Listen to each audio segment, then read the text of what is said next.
بسم الله الرحمن الرحیم. سلام علیکم و رحمت الله. به درس دیگری برنامه اکسل خوش آمدید. و درس فعلی ما شما بالا پیوت تیبل فیلدز و بخش پیوت تیبل اریا بود. ما شما در ویدیو قبلی کار کردیم که چگونه ما شما پروگرام در قسمت سمستر قرار بدیم یا سمستر در قسمت پروگرام یا حتی میشه که سمستر کش کنیم و داخل کالانس برتیم به خاطر دیتیلز مزید ان شاء الله. خب ما به فعلا ما میخوایم بخش سیتینگز یا تنظیماتی که اینجا هست یک کار کنیم که چی تفاوت و چی آپشن از خود داره. در قدم خاص میبینین فیلد سلکشن and area سلکشن stacked است، با هم سر به سر هستن. اگر میخواین ساید بای ساید ببینین پس میتونید فال کنم. فیلد سلکشن ما این هستن چون فیلد یعنی عنوان ما نمیته و عنوان هر جایی که دوست دارین قرار بده میتونین دیتا برد بگیرین در فیلتر پارتین از فیلتر پاس ریمووش کنین. این کار کردن میتونین.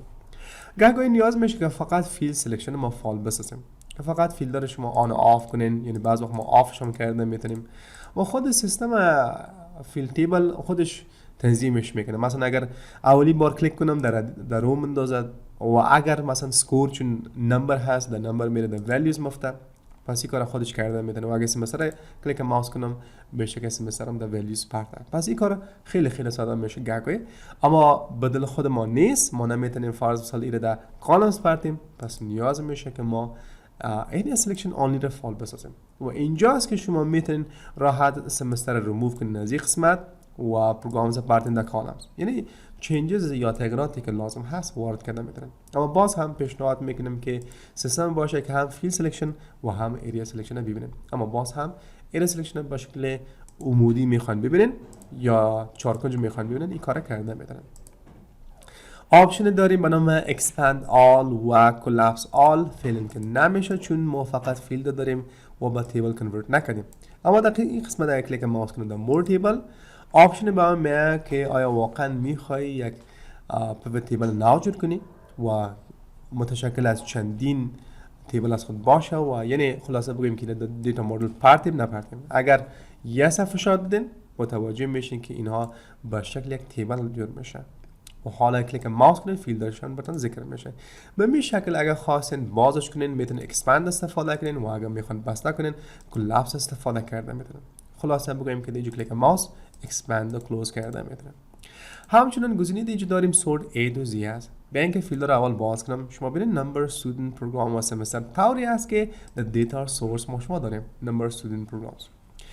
اما به فعلا ما سیستم میخوایم که سورت و A تو Z، پس بسیار راحت شما میتونید کار از این قسمت از سیتینگز و سورت A تو Z رو سلکت کنید و حال از D نمبر پروگرام و سکور.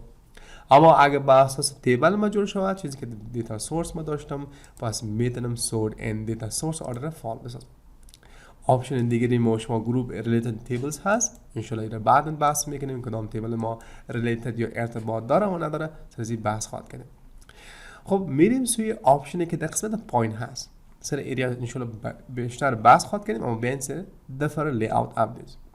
گاهی میشه که شما بگیرین مثلا سمستر کش کنین و در کالمز پرتین و از کالمز بیرین در رو پرتین و از رو بیرین پس در کالمز پرتین و اتومات روی اسکرین شما تغییرات وارد میشه. اما این کار ما نمیخوایم. تفاوت وجود داشته باشه تا وقتی که من اپدیت نگویم. این معنی از گزینه است. و حالا اگه سمستر کش کنم بالای پروگرام قرار بدم ببینید هیچ چیز وارد نشد تا وقتی که من اپدیت نگم. یعنی وقتی که شما اینجا تغییرات وارد کردین و قصد از این دارین که اینجا ببینین اپدیت باید کلیک ماوس کنین، یعنی هیچ کار اتفاقی نباشه بلکه هر چیز از شما بپرسه که تغییرات وارد شود نشه. سوال اینجاست که آیا میشه که از نمی قسمت مثلا ما کالمز و یا رو یا ولیوز کش کنیم و جای دیگه پرتم؟ آیا درگبل هست یا قابل حرکت هست؟ جوابش هست نخیر.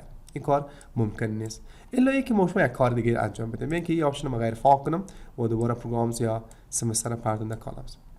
با خاطر از این که من بتونم اطلاعاتی که در رو هست و در کالم و در ولیو هست رو چینج کرده بتونم، باید برم سوی پیوت تیبل انالیسیس و سپس روی آپشنز باید کلیک ماوس کنم و در آپشنز روی دیسپلی میرم و دارم آپشن کلاسیک پیوت تیبل لیاوت و در کلاسیک پیوت تیبل لیاوت چی میشه؟ ما شما فیلدر رو درگینگ کرده میتونیم، یعنی حرکت داده میتونیم و که حالا درش میگنم ها شما ساحه رو را، ساحه ولیو را و کالمز دیده میتونیم و درا فیلتر ریپورت هم شما در قسمت بالا دیده میتونیم.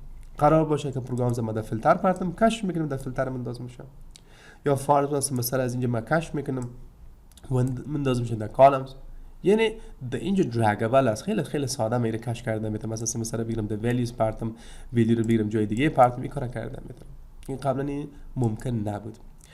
خب این بود چند آپشن اساسی بخش پیوت تیبل. امیدوارم فهمیده باشید.